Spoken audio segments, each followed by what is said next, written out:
BJP ಮುಖಂಡ ಅಂತ ಕರೆಸಿಕೊಳ್ಳೋ ಆತ ಒಂದು ತಿಂಗಳ ಹಿಂದೆ ಸಖತ್ ಸುದ್ದಿಯಾಗಿದ್ದ. ಫೇಸ್ಬುಕ್ನಲ್ಲಿ ಪರಿಚಯ ಆದವಳು ಹನಿ ಟ್ರ್ಯಾಪ್ ಮಾಡಿದ್ದಾಳೆ ಅಂತ ಪೊಲೀಸ್ ಠಾಣೆ ಮೆಟ್ಟಿಲೇರಿ ಲಾಕ್ ಮಾಡಿಸಿದ್ದ. ಜೈಲಿಂದ ಹೊರಬಂದ ರೀಲ್ಸ್ ರಾಣಿ ಅಣ್ಣಪ್ಪನ ಅಸಲಿ ಕಹಾನಿ ಬಿಚ್ಚಿಟ್ಟಿದ್ದಾಳೆ.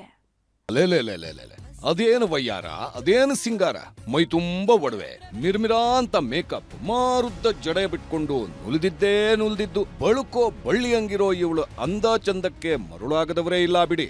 ಇದೇ ಕೋಲ್ಮಿಂಚಿನ ಚೆಲುವೆ ಜಸ್ಟ್ ಒಂದೇ ಒಂದು ತಿಂಗಳ ಹಿಂದೆ ಜೈಲು ಸೇರಿದ್ಲು.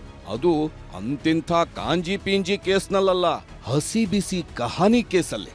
ಬಿಜೆಪಿ ಮುಖಂಡನಿಗೆ ಹನಿ ಟ್ರ್ಯಾಪ್ ಮಾಡಿದ್ದಾಳೆ ಅನ್ನೋ ಕೇಸ್ನಲ್ಲಿ ತುಮಕೂರು ಪೊಲೀಸರು ಲಾಕ್ ಮಾಡಿದ್ರು.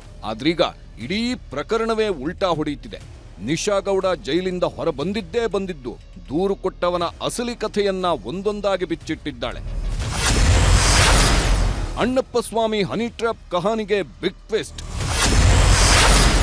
ಅಂಕಲ್ ಅಸಲಿ ಬಣ್ಣ ಬಯಲು ಮಾಡಿದ ಇದೇ ಅಣ್ಣಪ್ಪ ಸ್ವಾಮಿ ಮಾರ್ಚ್ 10ನೇ ತಾರೀಕು ಗುಬ್ಬಿ ಪೊಲೀಸ್ ಠಾಣೆಯಲ್ಲಿ ತನ್ನ ಮೇಲೆ ಹನಿ ಟ್ರ್ಯಾಪ್ ಯತ್ನ ನಡೆದಿದೆ ಅಂತ ದೂರು ಕೊಟ್ಟಿದ್ದ.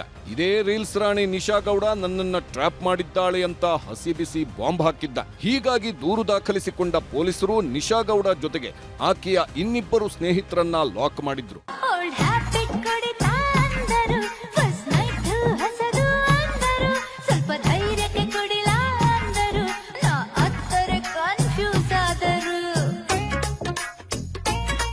ರೀಲ್ಸ್ ರಾಣಿ ನಿಶಾ ಹೊರಬರೋವರೆಗೂ ಅಣ್ಣಪ್ಪ ಸ್ವಾಮಿ ಹೇಳಿದ್ದೇ ಸತ್ಯ ಅಂತ ಎಲ್ರೂ ಅಂದ್ಕೊಂಡಿದ್ರು.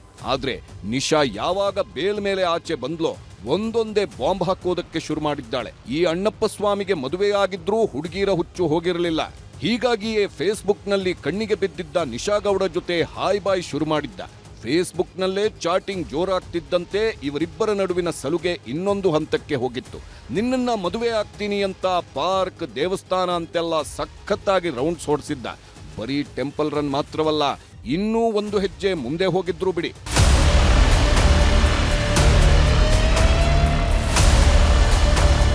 ಯಾವಾಗ ನಿಶಾ ಮದುವೆ ವಿಷಯ ತೆಗೆದ್ಲೋ ಅಣ್ಣಪ್ಪ ಸ್ವಾಮಿ ಅಸಲಿ ಆಟ ಶುರು ಮಾಡಿದ್ನಂತೆ.